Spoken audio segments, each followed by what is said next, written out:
just in case you want to drink water and clean your hands. Well, so I get freaked out when I'm on the mats and like I get scratches and stuff. Yeah. So I like to keep the anti-bac on here. And then this was just something goofy. Look at this. The unicorn thing lights up. And then it lights. I didn't know that whenever I bought it. Figured that out. That's pretty strong. Alyssa calls it my purse. I like it. Yeah, I like it too. It doesn't keep it colder or anything like that. It's just like a protective case for the jug. So And is this a reusable jug? Yeah, Or? so it's not like just a regular milk jug. It's the jug that I bought from these guys. It's BPA free, so you're not like leaking plastics into your stuff. Boy, so how much was this? I think the whole thing with shipping was like $42. Wow. $42 for a sweater, for a water bottle. For a jug sweater. Strong, bro. Listen, that could be the competition. Jug sweaters instead of jug hugger. It's kind of a lame name, honestly. I don't love it. You don't like the jug hugger? No, I wish they wouldn't have put it real big back here. That's pretty strong, though. It's silly. And then, so did you choose the I chose Punisher that part. theme? I like that. I've always liked the Punisher, like just the logo itself. So there's a couple, Punisher, Daredevil. Those are kind of my favorite. Daredevil? Daredevil. Oh, Daredevil. What did? I got a little back up in the ears. A little inner ear. Mixed with your accent. And I don't have my teeth in. It's a triple threat. So, 2020, Dude, man. What are you drinking? It smells amazing. It's coffee. That's a hazelnut? pecan cream. Smells really good. Yeah. 2020, man. I know. It's exciting. So we haven't linked up since in like a month. Yeah. Since Ugly since Sweater. The party. The party? Yeah. Yeah. Neither of us can speak. This is a rough one. We're starting it off right. Rusty. So yeah. It hasn't we haven't hung out really. Yeah. I mean, it's holidays. It is. That's what happens. It is. It is. And I wasn't too, because I knew we were going to hit it. Mm-hmm. And but yeah, it was a lot of stuff, a lot of family things, a lot of things getting. It was nice to slow down a little bit. It was. Wasn't it? It was. But the grind is back. I know. I had to get out of the house and just go take a trip. Oh, full force, man. Yeah. I mean, you guys are kicking. That women's only the other night was wild. So did you go? Because we split forces. That's how big we're getting. I was there, but I wasn't participating. I was in the back in the auxiliary room. So I remember starting. I walked out and I was like, "Yeah, Jesus, yeah." Was there 67 people? No, something like, I think there was 70 something, and then they had 15 helpers. Yeah, yeah, incredible. It's where this has come up. I mean, it's crazy. We started this with maybe 10 people one time in our little school, and now first time out, 2 hours, get to touch and empower women. 77. Let's just go with 70 women. Yeah. And we didn't even have that many helpers or instructors the first time. I think it was just me, Chris, and Trey. Right. So it was just 3 of us with 10, 12 women, and look where we've become. It's probably about 2 years. 2 years in the making. But it was crazy. When I saw the pictures, it was bananas. Right.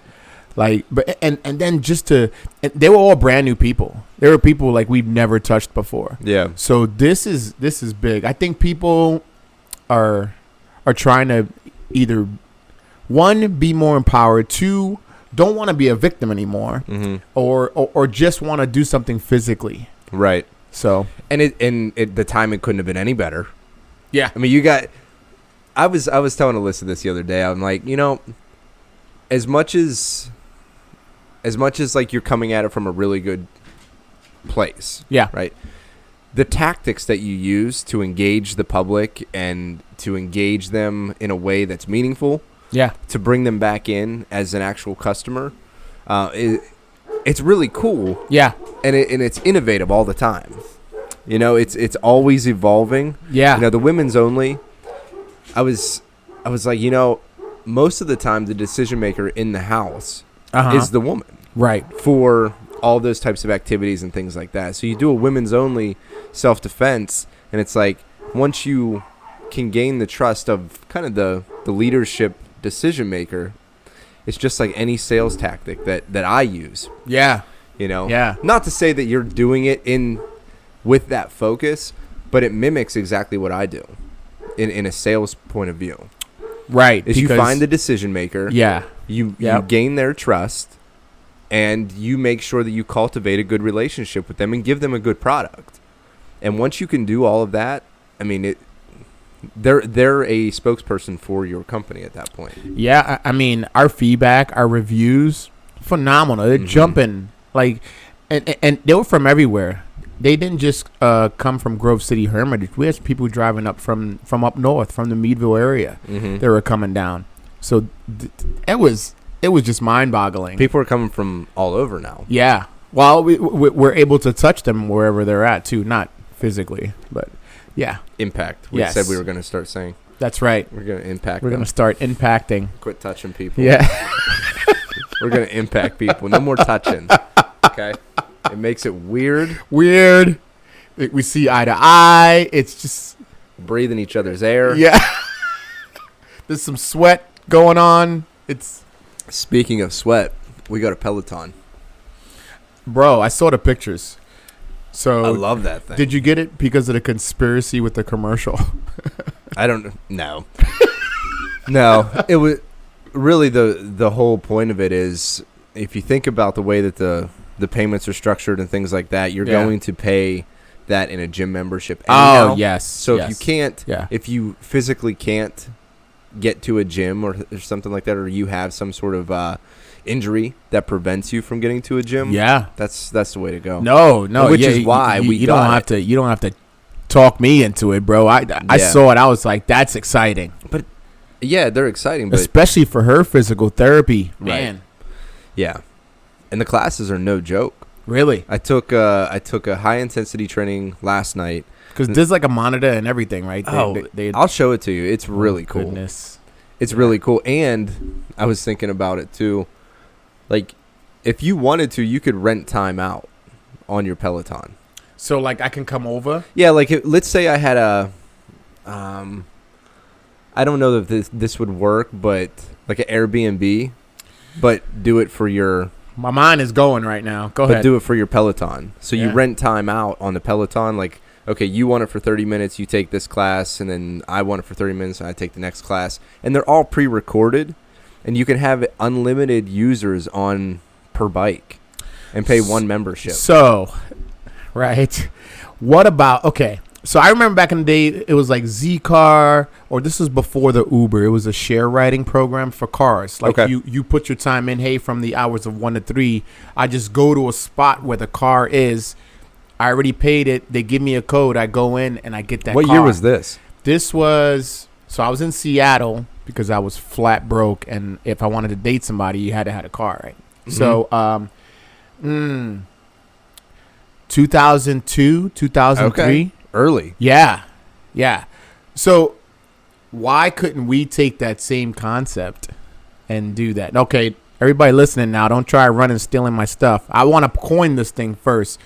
So we get a couple Peloton bikes. You have in random spots, areas, and they can just go in. We give them a code to use the bike. They get the bike for a session and they leave. That's what I'm saying. This is crazy. But I would say that it's in one location, not random location. No. You have like, because then you could have a class. You could have a class. You could do that, but then you become like a fitness center. So say you had a Peloton spot, like a hot spot, right? You go in, let's say you're in Cincinnati, right? And you're like, man, I need to get a workout in. I'm over here for business. And I know that there's a Peloton hotspot. See, they have these at hotels, though. So people who are traveling and whatnot, like a lot of the hotels, they can take their code with them and have I got it. Yeah.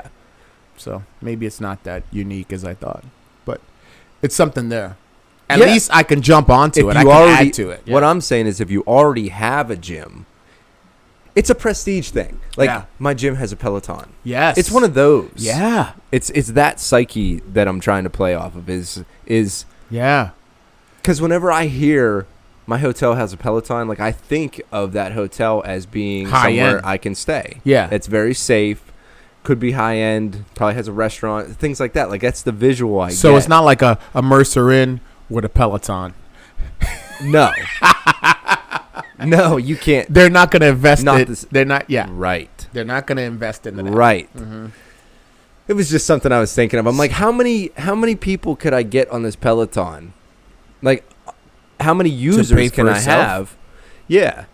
So like Airbnb, the fucking Peloton. No, I'm digging it. You know what I mean? Hey. You want to come use it? Sign-ups are online. Every Valor Combat Academy is going to be a Peloton hotspot. And what spurred my interest in even Chris. Well, he wants to make that back room into a weight room, and I was like, dude, no, you should get this Peloton thing. That's it. Hey, 2020 is gonna pop off. I'm telling you, they're fun. Yeah, it's really fun. It's exciting. The people that are doing the class, not the people, but the instructors, spot on. Yeah, like they're like DJs plus motivational speakers plus. So they're the cream of the crop of they're really instructors. Good. And I've only had two of them, but that's exciting. It was. I'm excited about it. If you can't tell, yeah, I love it. No, and I was not on board. Do you think that just for these purposes, and I don't know if it's because it's the circles that we're in or whatever. Mm-hmm. There's a hair on this. All right, I don't know if this is a circle we're in, but do you think that we have extra ends money, right, laying around that we can go ahead and purchase something like that for the betterment of you? Mm-hmm. But I just feel like there's just more out there. Like everybody's pretty affluent right now. Am I looking at this wrong? Like 2020, I think there's a lot. And the only reason why I say this, because memberships are going up in our schools. So those are people that have extra money. Yes. Right. So they're not the ones. My gas is going to be cut off. I need to go study Taekwondo. I hear you. You know what I mean? Yeah. So if people are working and have money and they have the time, like, yes, people are doing better. They have to be doing better. Yeah. Like I think that's as a whole, it's looking that way. But I could be skewed. I think that we're in a good place geographically. Yes. I think we're in a good place. We have, because Pittsburgh's doing well, Cleveland is doing well, so we're in that area that hasn't historically done very well. No, you're right. Since the Rust Belt. This is the Rust Belt, and now all of a sudden, tech is coming in, medical is coming in, and we're starting to see that, trickle into our smaller communities. Yes.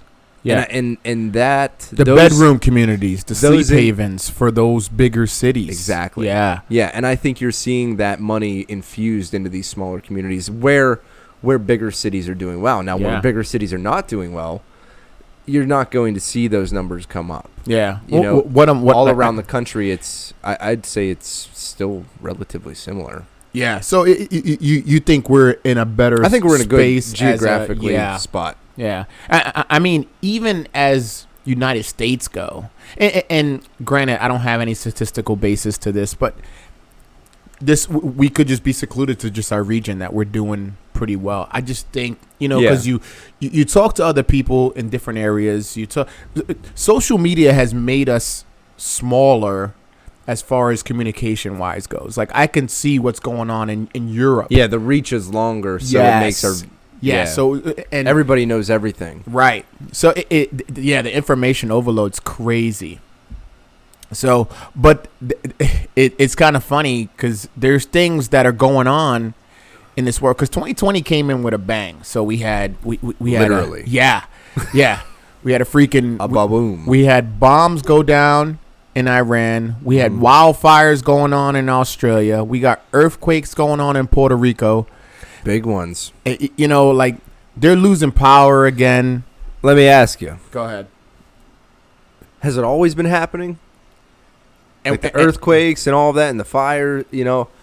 And the knowledge is just there. Like, we just see it like that. Yeah, the fires have not always been there. That's definitely something new. Unless you're in California. The West Coast, they've had that. That's like a season for them. As severe, though. But did you see the flowers that in the grass that's coming back up from last year's fires? It So like kind of it rebirths like a phoenix. That happens. That happens. Yeah. Like, okay, look at Hawaii. It was all formed by volcanoes, you know, and it's a beautiful place. Yeah. So this is just not reckoning. This is just a rebirth. The ebbs and flows Yeah. of Earth. Yeah. No, I'm with you there. Yeah. Because, you know, they talk about killing trees, but the actual, when you plant a tree, it does twice as much as an older tree does, as far as the metamorphosis or photosynthesis. Yeah. Or, you know. Yeah. So it takes on more carbon monoxide as opposed to an older tree. Even though it's bigger? Yeah. I think it's because of the growth. It's faster. Well, I've also heard, too, that trees will, if an older tree is getting ready to die, it'll die like before it's expected to, and it'll give all of its nutrients to all the trees around it. Yeah. So all the trees around it will get bigger as that one dies. I could see it. Yeah. Yeah. It happened in my backyard. I was like cutting. There was one tree that died, and it made strands, and then it started to grow in my neighbor's yard. Yeah. She blamed it on me. I don't know. I cut it down. But the tree still lives. I may have told you this story before. I was listening. The tree still lives. Yeah. So they did an experiment. I can't remember where it was, but there was an experiment where they would put a plant in a pot, and you could see through it. So it was a clear pot. So you could see where the roots would go. And they would put water in one pipe. So they had two pipes running through it. One had water in it, one had no water in it. The roots would grow towards the water. Mm-hmm. So they thought, okay, well, that makes sense. If there's water there, then it's going to go towards the water. Yeah. They did the same experiment, but in the second experiment, the one that had the water in it only had the sound of water in it. And then the other tube was empty, like it was before. Mm-hmm. The plant still grew towards the water. The sound of water. Wow. Not just the water, but the sound of water. That's amazing. So they were saying like it's alive, like the tree is alive then, right? It's because it's almost thinking. I think we're a pretty resilient breed. I mean, the human race is. We're gonna find a way to make things happen. So, to go back to what we were saying, how 2020 came in with a bomb, and how us as professionals, we're doing better. Like it's just, it's either you could sit back and just get so engulfed with the negativity of this world is ending, or freaking take the bull by its horns and just go after it. Because you can care about both. You can. You can care about both. Like, you can live your life and still be mortified. Yeah. That this stuff's happening. Yeah. Because that's how I am. I mean, I can't believe that. That's happening. That there's earthquakes and people are dying and there's fires and all of that. What can we do to make it better? What can you do to just make keep it better? doing what you're doing. Yeah. Like keep being a positive piece in the puzzle. Yes. Don't be naive to say that like things aren't happening when they are happening. I think just being truthful. Yeah. And just that honesty. Just that, I think that's what you can do to help, because I don't have the bandwidth to help. Right. Physically. Yeah. Yeah. If I dropped, and I thought about this too, like, what would it take? Because me and you on the same mindset, bro. Come on, man. Well, I was like, what would it take for me to drop everything and go help Australia? Yeah. Like, what would it take? Or what would it take for me to drop everything and go to Puerto Rico? Yeah. And that was what we talked about before, where, if I was called to serve, like, what would be the purpose? What am I going for? Yeah. What would it take? Right. For me to say, yes, I'm in, if I had that choice. Yeah. Yeah. And then whenever you sit back, you're like, I got bills to pay. Like the rest of the world doesn't care either. Right. Like nobody's going to take care of my light bill when I'm trying to take care of everybody else. I mean, and there's some really good people that can do that. And right. And I guess just to prop those people up, if you ever have the opportunity to, don't cut somebody down that's trying to help out. Yeah, so I gotta, even if you don't agree with it, like try and see it from a different perspective. Yeah. So there's a guy in Maryland. He owns a tail defense company. His name is Akil Bey. Mm-hmm. When there were the flooding going on in Texas, he packed up his Jeep and went. You know, he just took off. He linked up with some other special forces buddies that he had down there, and he stood down there for 2 weeks. And you know, it was cool to watch his story and how he did it. And he actually got funding. I think Under Armour sponsored him. He's a business owner. Yeah.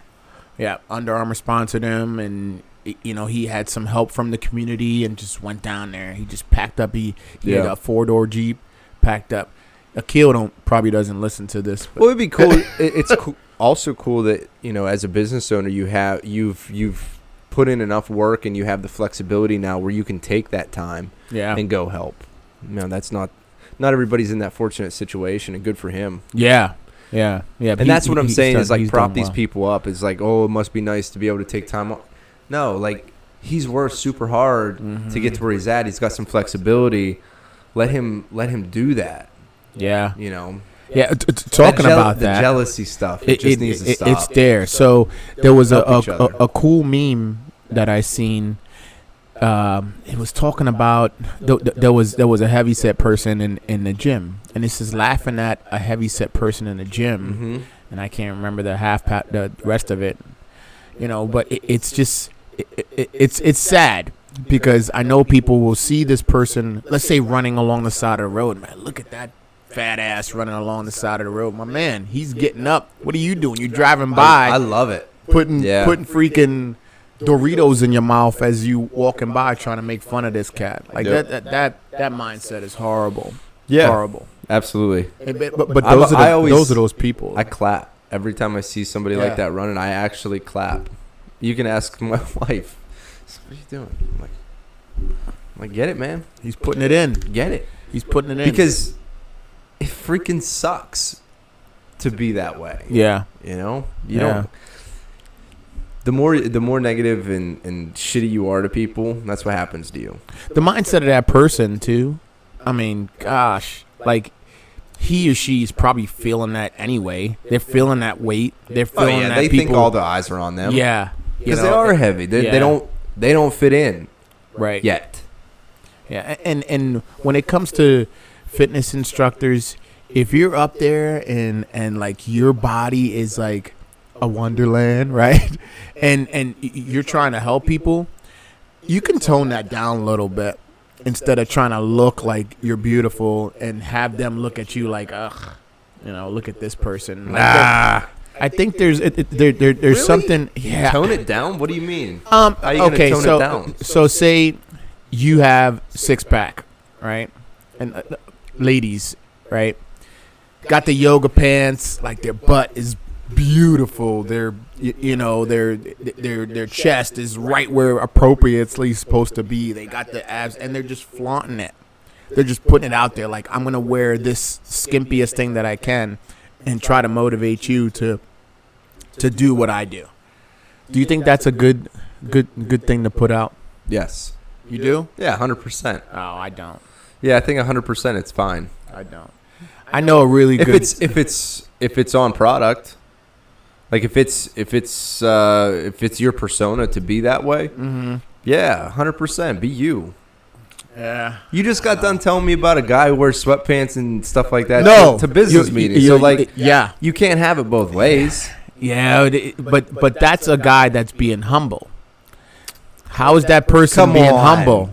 How is he? That person. Now you took it as the fact that, well, that's just his niche. That's his thing. That's what he's trying to do. What I'm saying is, yeah, if it's on product, that's who you are, and that's the type of product that you're delivering. People are there for that product. So are you trying to do it as, hey, look at me, be like me, or I want you to be healthy for you? Maybe it's both. I don't know. I don't do that. I'm just saying, like, if that's we don't have the you, physique to do that. But it's all about that censorship too. It's the more you try and I don't know. You can't really motivate anybody. Yeah. You have to motivate yourself. Mm-hmm. So it just saying something like that where they need to tone it down or they need to wear this or whoever needs to do whatever. It just seems like an opportunity to introduce an excuse to not listen to that person and not follow that person. It just feels like it gives you an out. You ever, like, parenting? Yeah. All right. Do your kids listen to you out of fear or out of love? You know what I mean? Mm-hmm. So if I'm Sometimes ruling both. that's a great balance. If I'm ruling with an iron fist, sure, right? What is that doing for that child? What is that doing? How am I supposed to help this? Like, oh, you're a piece of crap. You're never gonna amount to anything. Yeah, that's a tough way to grow up. You know what I mean? Yeah. That is. No, I hear you. So if I'm looking like, look at me, look how beautiful I am, try to do it like this, that could be disconcerting being some extra people about it. Yeah, and Yeah. there are people that like that, that are being extra about things. I can understand that. So I think that you're right. There is a good balance that has to be there. Mm-hmm. And that's what I mean by it's like the old down. adage is, never trust a skinny chef. Yeah. Or a barber that looks like crap. Yeah. You know what I mean? Like, you can't. So you want your fitness instructor to look fit. Yeah, but overdoing it. I don't know what that means. You don't know what it means? I don't. Stop it. I guess if, like, you're, I don't know, flexing all the time while you're doing stuff. like you're like, here, I want you to be like this. Yeah. Like you're pointing at things. A little much. Yeah. I can understand that. Yeah. Tone that down. Yeah. Like, don't be a douche. There's a great. You can still. There's a great balance, but I think, like, I've seen people like, it's all about me or trying to make me look good. Yeah. That's where it gets hard. That could get worrisome if it's only about them. But yeah, they got people dying out in the crowd and they're like just pumping. Yeah. Just keep going. Yeah. It could get weird. You gotta. But I think if, like you said, there's a balance. There has to be. We've been talking about this forever. I'm annoyed with it. Wow, goodness gracious! I don't know why. I just am. I don't want to talk about it anymore. Bro, school shooting. I mean, not school shooting. What? Church shooting. Oh yeah, that happened since we talked. Sheesh. I mean, you. What do you think? What are your thoughts? It's a great educational tool. I love the fact that we have a lot of CCTV, a lot of so that we can incorporate scenario-based trainings now, and we have something to fall back to see what works and what doesn't work.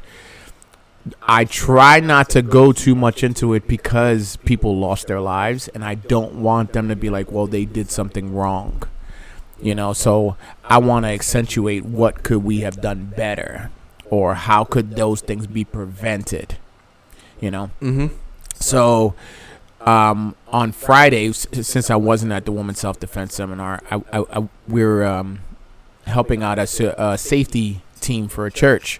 And, of course, this pops up, because this is their life. This is like, wow, this could be us. And this was our whole reasoning for going out there and trying to do assessments for people to kind of bolster up their security, right? In a sense at churches. So it was everything it really all came down to me. And there's probably people out there that's seen, other things as well. But I think it could have all been prevented. The whole entire thing with just a little situational awareness and communication. So what made me allude to that they knew through they had a great CCTV presentation, like a great CCTV like video. They seen this guy coming in. He's been there before. One thing that would have threw up some flags was that he had a wig and a beard on, a fake wig and a fake beard.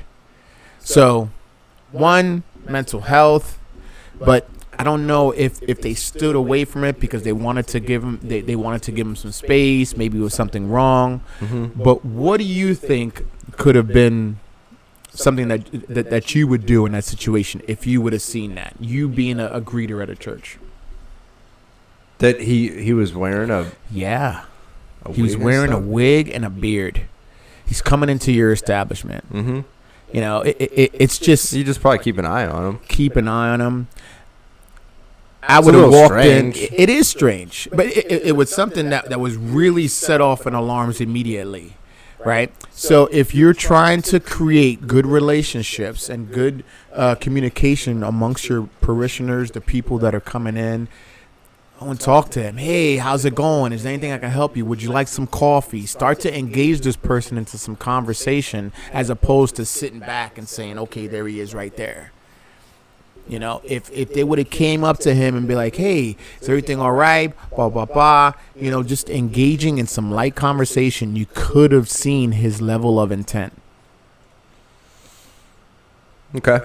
So if that would have been done, that would have been established. Or if anything, maybe it would have happened sooner, that you would have been a little more prepared as opposed to being not lulled into, you know, some comfortability during a service, during a church, because it was during communion. It was during communion. So they were in a sense of solemn, you know, like this is the body and blood of Christ, you know. Sure. And they weren't there until he stood up. Then the communication started. The security team that was there all of a sudden seen the weapon being brandished. Then he pulled out his weapon to try to alleviate the threat. So, like we talk about in Krav, 5 minutes before the fight, right? Situational awareness. I don't want to go down this dark alley. I can't see this guy's hands. Why is he tracing my footsteps? Why is he following me? Right. You know, that's being situationally aware. I think at that time, it could have been either prevented or they would have known his level of intent early. That was one of the things that I got out of it. Yeah, to engage them prior to. Right. So you're always just saying hello and greeting. Exactly. So was that a big church? I don't know. It was fairly big. Yeah. It wasn't like a super like church one of those or mega anything. churches or. Yeah. It wasn't. They had a couple hundred people. Yeah. That service. Wow. How many people did pass from that? Two. Mm-hmm. Got it. So it was a shotgun. He shot the one guy with that was on the safety team, the security team. Mm-hmm. He shot him first, and then he shot the guy that was one of the ushers. And then that guy came out with a magical shot. Who was trained? He was a firearms instructor. He was. Yeah. Business is good for that man. Yeah. That's horrible. What? He's the guy that took out the guy. Yeah. Yeah. I mean, what better guy do you want? Mm-hmm. Yeah. And you know what's funny? Because his stance wasn't incredibly proper, and everybody tear him up? No. Okay. Everybody gave him the utmost respect, but I think some people can. Some people could go down that stupid alley. Yeah, right. You know, like his stance should have been. Yeah, like this Weaver stance that he had going on. I mean, no. When shit hits the fan, it hits the fan, man. Yeah, he made a shot. He did. That's He really made a shot, and it was funny because you could tell he's an instructor. The way he communicated and the things that he said. He knew, for one, how to stay out of jail, right? So he says, no, I always teach my students to aim center mass. we always say the same thing. Center mass of what? Center mass of the arm. Center mass of whatever object you have to eliminate the threat. And he said the exact same words that are like being preached throughout the entire training community. Okay. So it's pretty cool. Yeah, business is probably really good for him. Yeah. I mean, I'm sorry. That's the mind I have. Yeah. The business. I'm always trying to get something going. Yeah. No, but it was interesting. But then you got the people on the other side that want to talk about people shouldn't have guns in church. Oh, there was a gentleman from Mexico. I was listening to the Rogan podcast. Okay.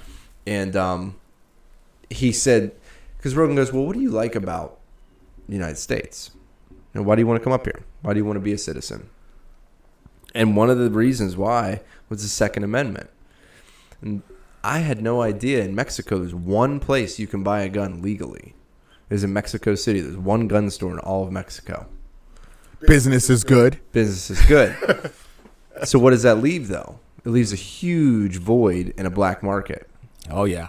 So arms dealers and all of that is a big issue. So if you take away, it was one of those eye-opening moments where I'm like, yeah, just like any other time where you take out authority or you take out a president or something, there's a power vacuum. It's the same thing with a product. Right. If there's a product vacuum and there's a high demand and low supply, somebody's going to fill that gap. Heroin, meth, weed, or just I'm saying guns though. No, I'm with you.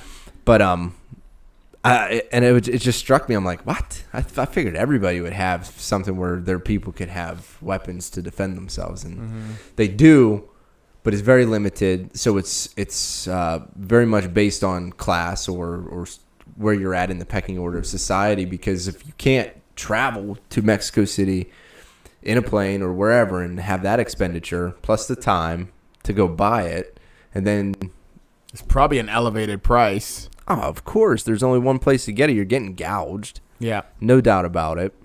And he said, Second Amendment.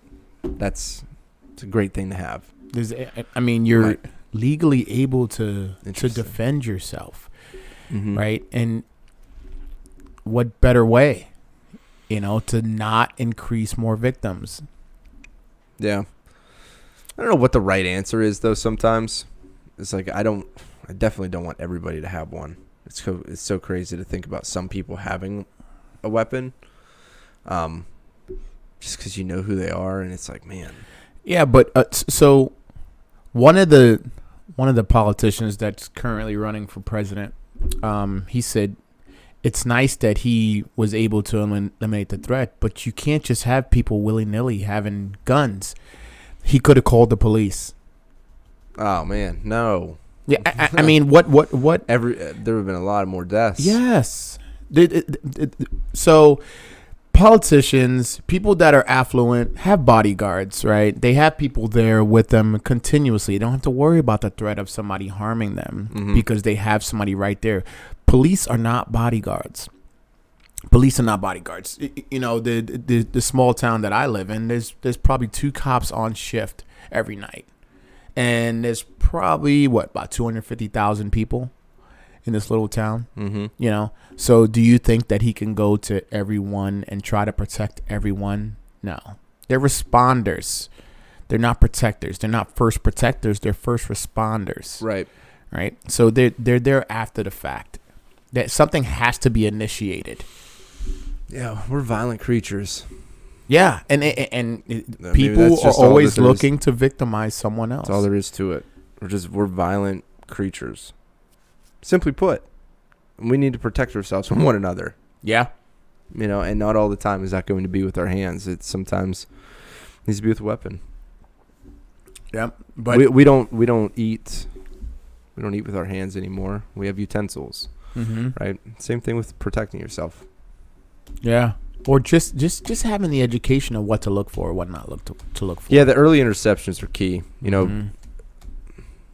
can go down a rabbit hole on this one. It's kind of neat, though. one of the parents came up to me that I train her daughter. Mm-hmm. She says, well, thanks for ruining, 2020 for me or movies for me. I'm like, what are you talking about? She was like, why would you go in there? Look at that guy's face. Like she's becoming more cognizant of what to look for down, no, don't go down that alley. No, don't get in a car with a stranger. Like much these more are aware. it's Hello. pretty cool. Yeah. Simple things. Yeah. Are they teaching this in Girl Scouts and Boy Scouts? I mean, I don't know. I don't know about that stuff. But There's got to be something's got to give. Like you said, we're evolving into a more violent society. oh, there you go again. I don't think we are. Yes, we are. No, man. we're not. Yes. No, we're not. Things are too good. Things are easy. Things are easy now. What's easy? So much is easier. You don't have to grow your own food anymore. You know what I mean? What does that got to do with violence? Because it occupies all your time. So Growing food. yeah, if you were farming and things like that. But no, that has nothing to do with the violent piece of it. Just saying. That has nothing to do with the MMA, violence man. piece of it. UFC. That doesn't make anybody more violent. You've had wrestling. You've had boxing forever. Like, you've had violent sports forever. Yeah. And now it's more affluent. So I think people are less wowed by it. It's more accepted. violence is more accepted. Yeah. 100%. Yeah. And that's a weird thing. Because, like, if you see violence... Is it violence or desensitized to violence? I mean, like, they're like, he broke his nose, or he broke his neck, or he broke his arm, or, it's more they desensitize to it as opposed to. What do you think about this? Let me riddle you this. Riddle me this. So in the world of extra lives, we'll say, where medically we can keep you alive, medically we can save you. There's so much safety in the world. Do you think that causes people to be more bold in their choices, their risk taking? And then also, does it, on the counter side, are you less likely to help because you believe that somebody else is capable of helping instead of yourself? It's two totally different things. Yeah. Yeah. I don't know. I think it's already innate in them to be whatever personality they're going to be. I don't think it has anything to do with what medical feats we've overcome. Really? Yeah. So you don't think that seatbelts cause people to drive safer or more erratic? No. I can't. And they can't be statistics to this. There are. Get out of here. 100% there are. So you think because we have safer cars, people are going to drive? No, it's statistically a fact. That's what's going to happen. That's what is happening. All over myself. That's what does happen. As soon as you introduce the seatbelt, people drove faster, not safer. Or were the cars more faster? Because there was safe faster. Yeah. Well, they all right. So remember, if you think, well, I guess I can think this way. Where cars topped out at 85 miles per hour, now you could top out at 150, 175 miles per hour. Yeah. So that's a technical. Yeah, the opportunity to go advance. faster. Yeah, for sure. I just wonder sometimes. But if it was only at 65, if everybody drove if it wasn't that powerful, like everybody drove at 60, 65 tops, and all that in between, do you think it would change anything statistically? Oh, yeah. Right. So that can't be a good basis. So because the car is faster, I'm going to drive faster.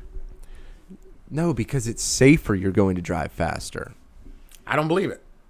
So okay. So if I'm on a motorcycle. Let me think this out for a second. I might revisit a couple details as I go through this. So if I have motorcycle. I have a motorcycle and it goes 85 miles an hour. Okay. I have no protective equipment on. Okay. Am I going to go 85 miles an hour? Like I said, I think it comes down to the personality. If I put on yeah. a helmet and pads and all of my gear, am I going to go faster than I did when I had no protective gear on? I could see that, but I still do. I think they have the mentality that they're going to go fast regardless if they have the gear or not. I think people who are on the fence become emboldened and then go faster once something is perceptively safer. For sure. Yes, I do agree with you there. Now, if you think about, let's look at football in the 50s and 60s where they had less pads. Do you think that they hit as hard? No way. They did. No way. Yes, they did. These guys were coming out with concussions before concussions were happening. They were still going balls to the wall and hitting people. Yeah, they were hitting people very hard, but I bet you if you put pads on those guys, I bet you they ran harder. They would run harder and hit harder. Just like they do now. If you even look at that, like, remember when they used to do those ESPN, like the science behind. Yeah. They did that with rugby players and NFL players and the impact, like the, I don't know, pounds of pressure or however you measure that. And it was interesting that the rugby players, yes, they hit very hard, but on average, it wasn't as hard as an NFL hit. So to make and they did it by, speed and mass of these guys and things like that. Yeah, no, this is great banter. I know, I love it. So to make football safer, do you think they should take away pads? Yes. I got it. 100%. Yeah. Don't make it safer. Right. I see what you're saying now. Because we will self-preserve. Yes. We will. Yes. We will save ourselves right. Yeah. when all else is on the. I mean, that's typically. Yeah. That's what will happen. Yeah. In my opinion. So I think to become safer, you need to make it less safe. Which is my argument with MMA. Seeing it and things like that. There's no pads. There's no safety in that. I don't think people want to do that. So bare knuckle fighters, do you think they hit any less?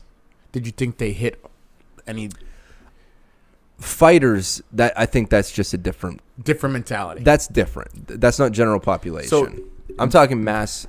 That's what I mean as far as like personality wise. You're still gonna have the daredevils. You're still gonna have 100% those people that are gonna go balls to the wall for anything that doesn't they do. Matter. Yeah. Yes, there are going to be savages all the time. To come to conclusion, the people of a mass quantity, yes, I think statistically, yes, the people that are just gonna be freaking the jackasses of the like the movie, they're gonna be them. Like the right, but the Johnny Knoxvilles of the society. But I think that's my reasoning behind why I don't think society is getting more violent, is because yes, we see a lot of what's going on out there, which is very violent, but I don't think it's an uptick by any means. If anything, there's less of it. There's less violence? You think there's less violence? I feel like there has to be. I feel like there is, yes. And we're going to have to look this up. I really want to because because the less safe you make things look, which is what the world looks like, the less safe it is, the less likely you are to engage in it. So then you can't be violent then. No, I can't. Because you're not engaged in it. But we're engaged in violence all the time. Who is? Like people as a whole. It's everywhere. And I think regardless if you create a safer environment, it's going to be less violent. It could be more victimizing. We get more complacent. I don't know. I'm just thought experimenting this thing. Like I'm just trying to our behaviors are very predictable usually. Just just by nature. So like whenever we make things, and it goes back to my motorcycle example, is like when you make things more safe, people are emboldened to become more dangerous. But when you make things look scarier, or an opportunity for you to get hurt, you're less likely to engage in that behavior. Usually. Then, like, what keeps that under control? So now I'm thinking about this as a jail. Well, just like you were saying, how do you raise your kids? Is it fear or is it love? Mm-hmm. That's what keeps it dichotomy, and that's how there's different regimes of leadership. They either rule by power, they rule by love, or a mix. Yeah.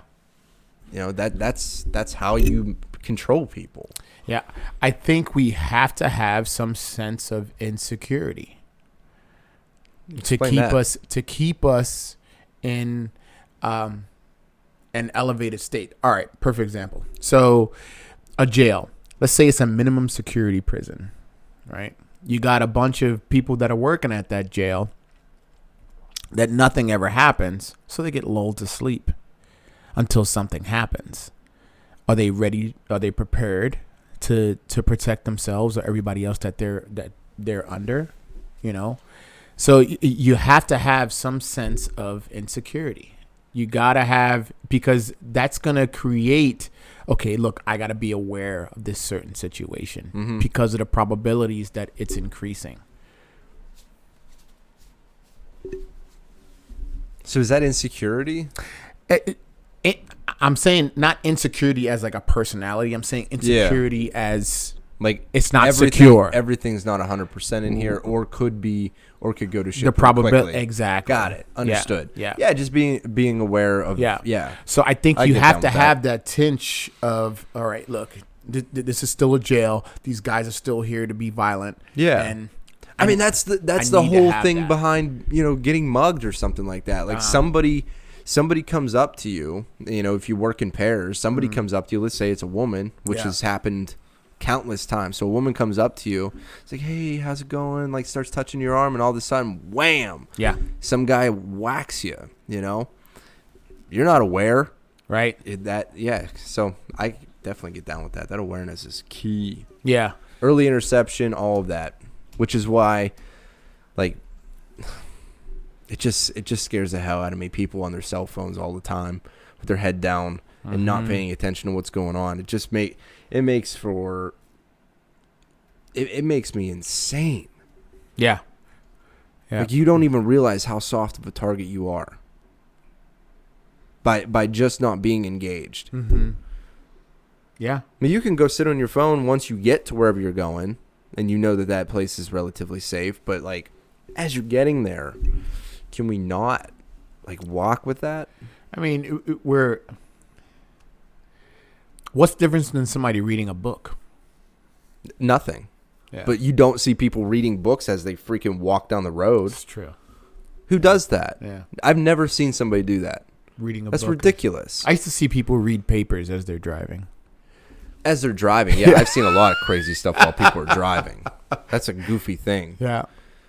Like, wow. Yeah. When I was driving into D.C. every morning. Talk about when things go to shit in a hurry in a car. My God. Yeah. But we're safer, so we really don't care. Listen. Think about how many things you have to do, how many things that you wouldn't be able to do if you had a manual shifting car. Right? Like you just have a manual shift car. Yeah. It's harder to drive that, but you have to use both hands. Yeah. And both feet. Yeah. So what else is there to do? Like you can't. Yeah.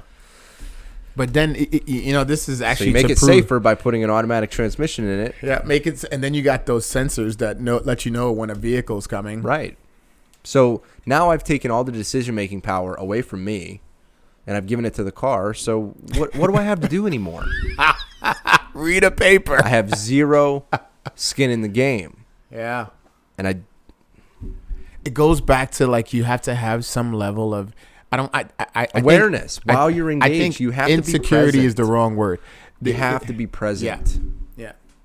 Even on the Peloton thing today, I was like kind of not dozing off, but like I'm off in La La Land, and all of a sudden like we had to do a higher cadence and a higher resistance. And I was like, and I was falling behind. Like I wasn't meeting. I was meeting the resistance because that's automatic, but I wasn't meeting the cadence because like I'm like in no man's land on occasion. And she said something. I was like, you got to be present. You got to, so you can hit the cadence. And I'm like, yeah. Like she's talking to you. Yeah, but I wasn't aware because. Do they ever like, I seen one that they bring up your name. Yeah, you can. Yeah. Like if you're on the leaderboards and stuff like that. I haven't done a live class yet, but I've done 2 recorded classes. Have you seen this mirror too? Yeah. Yeah, my buddy has one of those. Are you serious? Yeah. That's creepy. Well, it's just like any other piece of technology. Like, it is a little weird because you have the camera and it's like right on you. So, whatever. I've given up the idea that my I'm not being watched. Like I'm being watched. Yeah. My information's everywhere. And if I ever try and like cause a crime, my biological DNA is somewhere on file. Yeah. So, especially if you did one of those. You want to talk about controlling society? There you go. I'm just like, fuck, whatever. How does any crime like go unsolved? You would wonder. Gosh. You wonder. Like we got DNA on file. Those people that are doing those DNA swabs, the ancestry. Yeah. Boom. The government has it. Well, aliens got it. So there was a Area 51. The 23andMe. They got picked up. They got charges filed against them. I don't know if anything happened, like if they were actually charged with a crime, but there was an issue where some of that DNA was used in a trial or something. Yeah, they were allowed to so it do was that? Released. They didn't. I guess the people didn't realize that they weren't supposed to release it because I signed a document that says "Do not release my stuff." You know. Whether or not that means anything. Yeah. If I'm like, oops, a serial killer, and they're like, I think it's Ron, and they're like, you can't have his DNA, and they're like, well, he's killed 17 people. They're like, okay, you can have his DNA. Yeah. You know. I mean, it's nothing but a warrant. I mean, right. Get a warrant. But if I don't know if you sign a paper that says that. You have to come through me. There's got to be a clause in there somewhere, exactly. like in the act of a crime, or yeah, kind of like you agree to T's and C's. That's what I did. Agree to T's and C's, terms and conditions. Oh, I was just like, click. See, you broke it down, T's and C's. Come on, man. I'm a little older than you. You gotta. You guys have to do T's and C's all the time. We do T's and C's. Shitting me? I never heard it called that. Oh yeah, that's. In the biz, right? So whenever you're negotiating contracts and whatever terms, payment terms. Not to mention your wife's a lawyer, but T's and C's is where it's at. It's held up so many orders for me.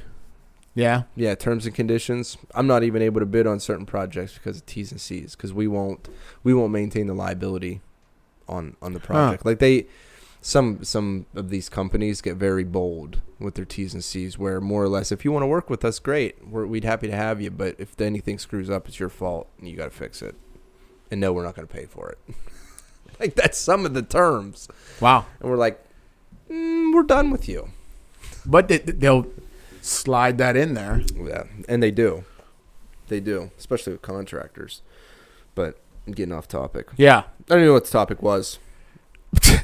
Straight talk about random shit. Here we go. Yeah. Hey.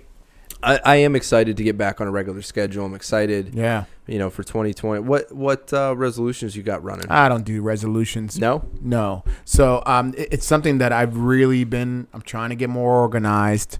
I'm trying to reach double the amount of people that I reached last year. Cool. As far as empowering people, I just want to continue on this ride. Well, let's make it happen. Where can they find you at? GC Rican _Valor PDS on Instagram. I'm on TikTok. That's another conversation. Yeah. But Valor Combat Academy, ValorPDS.com. Bunch of firearms classes. We got some really good additions. A vehicle combat, of course. We got room clearing courses that just keeps evolving. We're going to be doing some actual training with some other companies and, kind of like not pigeonholed, but to stay on task to see that we're still evolving as a company. So we're going to be doing that a lot this year. So just keeping education myself, being sure of myself, not sitting back and letting life happen without me. So awesome, man. Well, let's make it happen. Yeah. I am still on a hiatus from social media for the most part. yeah, I'm focused on my business right now. Getting better at some martial arts. That's really where my focus is. So yeah. Cool. social media is out for me right now, but keep listening to me on here. Yeah. Talk to you later, guys. Thanks. All right.